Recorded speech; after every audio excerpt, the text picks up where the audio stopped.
पुत्र श्री शनि देव की कथा सुनाते हैं, पावन कथा सुनाते हैं।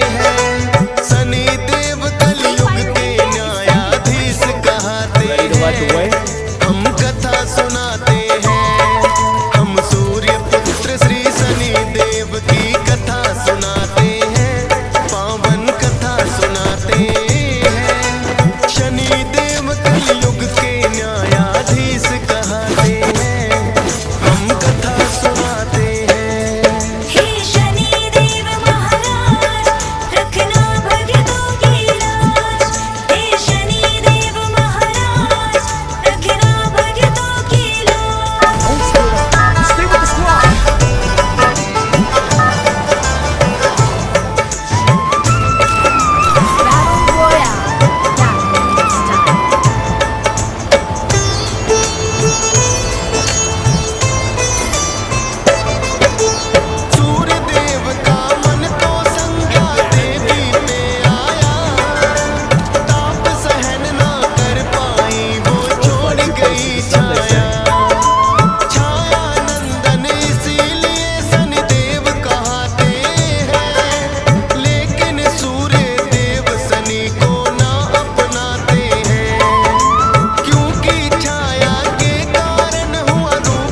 रजनी इसीलिए तो ये कहलाते हैं, पावन कथा सुनाते हैं। शनि देव कलयुग के न्यायाधीश कहते हैं, हम कथा सुनाते हैं।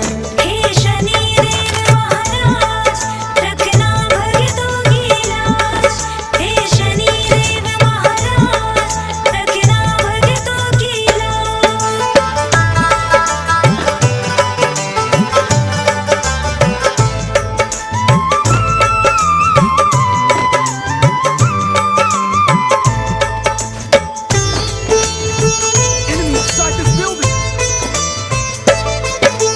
तीसरा पंडित बोला मंगल ग्रह है मंगलकारी, अनहित ना ये करे किसी का, ऐसे है उपकारी। जिस पे इनकी होती कृपा उसके भाग्य खुले, जो भी मन में होती इच्छा सब कुछ उसे मिले। चौथा पंडित बोला उत्तराग्रही सबसे महान, जिसकी राशि में होते उसका बन जाए मान। बुधग्रही जिस पे राजन कृपा हो जाए, सुख संपत्ति धन वैभव सब उसके घर आए। कोई मुश्किल ना आए जो कृपा पाते हैं, पावन कथा सुनाते हैं। शनि देव कलयुग के न्यायाधीश कहते हैं, हम कथा सुनाते हैं। हे शनि देव महाराज, रखना भक्तों की लाज। हे शनि देव महाराज, रखना भक्तों की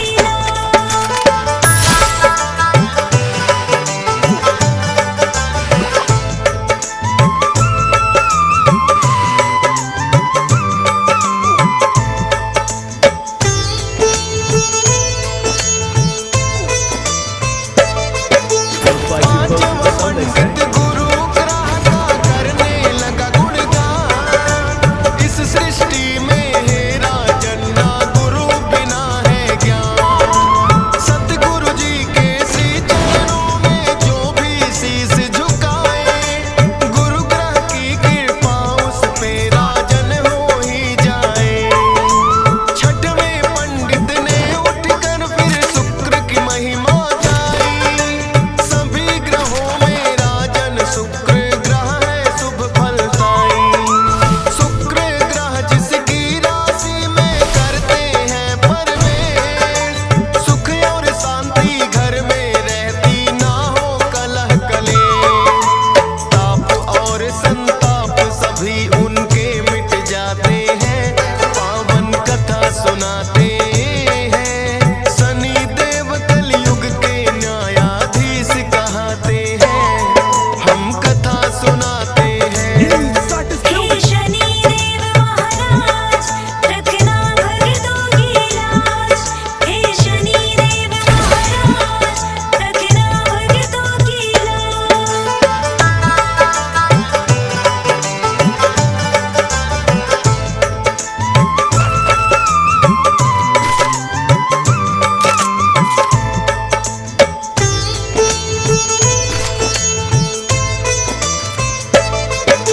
सातवां पंडित कहने लगा है राहु केतु महान, तीनों लोकों में होता है इनका तो सम्मान।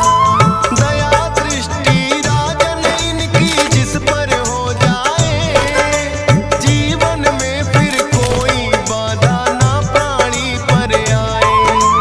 आठवां नौवां पंडित बोले सबसे शनि बलवान, न्यायाधीश कलयुग के हैं मिला इन्हें वरदान। करे ध्यान जो इनका बाधा ना मुश्किल आए, लेकिन जो अपमान करे वो तो ना बच पाए। सूर्य पिता होकर इनकर इनसे झुक जाते हैं, पावन कथा सुनाते हैं। शनि देव कलयुग के न्यायाधीश कहते हैं, हम कथा सुनाते हैं। हे शनि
need backup. विक्रमादित्य की राशि में फिर शनि किए प्रवेश, उसी समय से होने लगे राजन को कष्ट कलेश। शनि कोप से बचने का कोई रास्ता ना सूझा, एकांतवास में जाकर करने लगे वो शिव की पूजा। कहने लगे भोले हे राजन शनि शरण में जाओ, माफी मांगो अपने पाप की चरणों में शीश झुकाओ।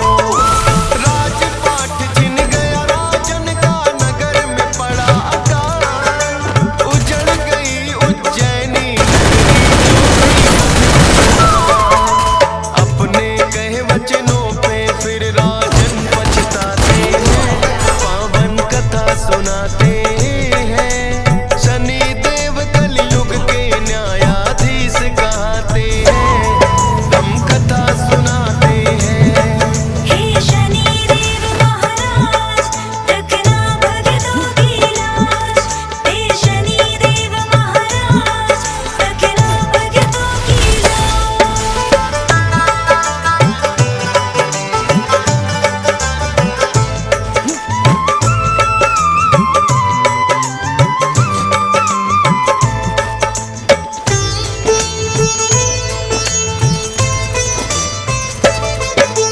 शनि देव ने फिर अपनी है शक्ति दिखलाई, चंद्रसेन राजा के हाथों सजा भी दिलवाई। उनके बदले का तो अभी भी अंत न हो पाया, तेली के घर बना के नौकर कोलू चलवाया। राजा विक्रमादित्य ने आखिर अपनी हार ली मान, शनि देव से माफी मांगी और करने लगे ध्यान। शनि देव ने होकर खुश फिर उनको माफ किया, अहंकार था जो राजन को पल में साफ किया।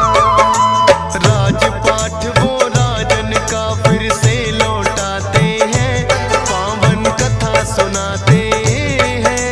शनि देव कलयुग के न्यायाधीश कहते हैं, हम कथा सुनाते हैं। हे शनि देव महाराज रखना भक्तों की लाज। हे शनि देव महाराज रखना भक्तों की लाज।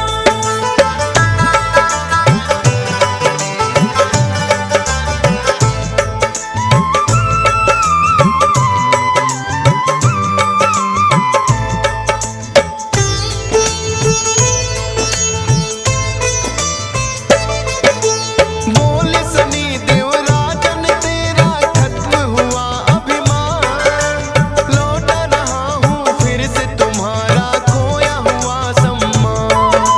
जो करते अपमान उन्हें होती है बड़ी पीड़ा, पर भक्तों की रखवाली का हमने उठाया बीड़ा।